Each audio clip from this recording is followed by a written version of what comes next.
Assalamualaikum warahmatullahi wabarakatuh. Perkenalkan, nama saya Azrina Amelia dengan NIM 220171444. Di sini saya akan mempresentasikan video untuk menyelesaikan proyek akhir dari mata kuliah Bahasa Mandarin. Di sini saya membahas tentang mengenal kata tanya dan kata tunjuk dalam bahasa Mandarin. Yang pertama, kata tanya. Penggunaan kata tanya dalam bahasa Mandarin hampir sama dengan bahasa Indonesia dan bahasa Inggris. Sebagai contoh, di dalam bahasa Indonesia terdapat beberapa kata tanya yang umum digunakan seperti apa, kapan, di mana, kemana, kenapa, dan lain sebagainya. Begitupun dengan bahasa Mandarin juga terdapat beberapa kata tanya. Baiklah, ini adalah kata tanya umum yang sering digunakan dalam bahasa Mandarin. Shen me artinya apa, nair dan nali artinya mana, sei artinya siapa, sen me shi hao artinya kapan, wei se me artinya kenapa, zen me artinya bagaimana, zen me yang artinya bagaimana caranya, apa yang terjadi, ataupun bisa digunakan sebagai apa pendapat Anda. Penggunaan kata tanya dalam bahasa Mandarin sebenarnya lebih sederhana dan simpel penggunaannya di dalam kalimat dibandingkan dengan bahasa Indonesia. Di dalam bahasa Indonesia, kita harus meletakkan kata tanya di depan dari kalimat, sedangkan dalam bahasa Mandarin kita hanya meletakkannya di kalimat. Yang perlu dilakukan adalah mengganti unsur yang ingin ditanyakan dengan kata tanya yang sesuai. Selanjutnya kita masuk penggunaan shay di dalam bahasa Mandarin. Contohnya adalah sebuah percakapan.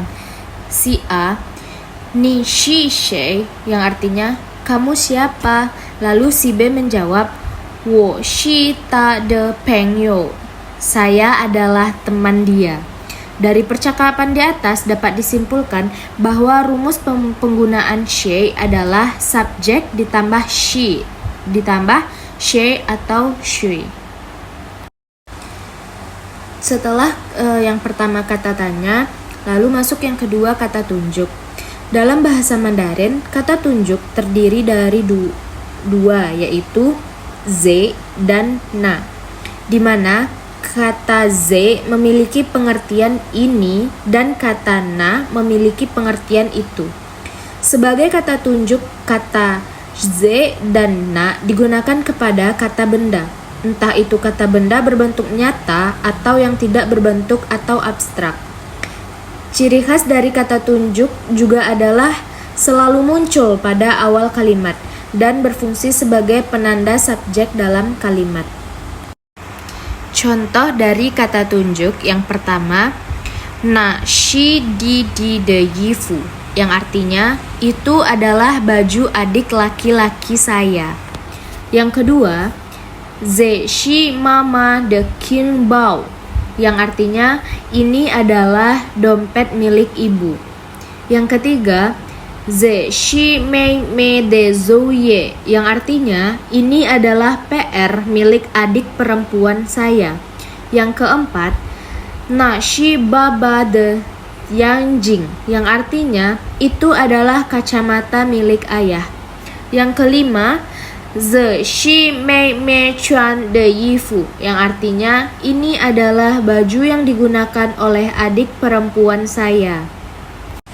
Dan yang terakhir, yang keenam, na shi jie jie de dianao, yang artinya itu adalah komputer milik kakak perempuan saya.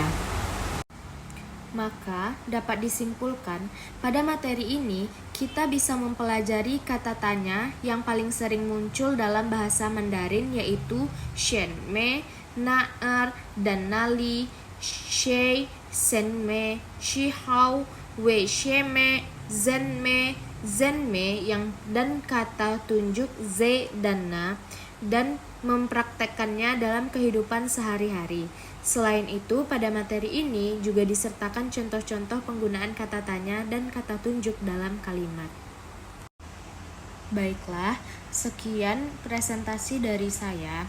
Salah dan kekurangannya saya mohon maaf dengan sebesar-besarnya. Assalamualaikum warahmatullahi wabarakatuh.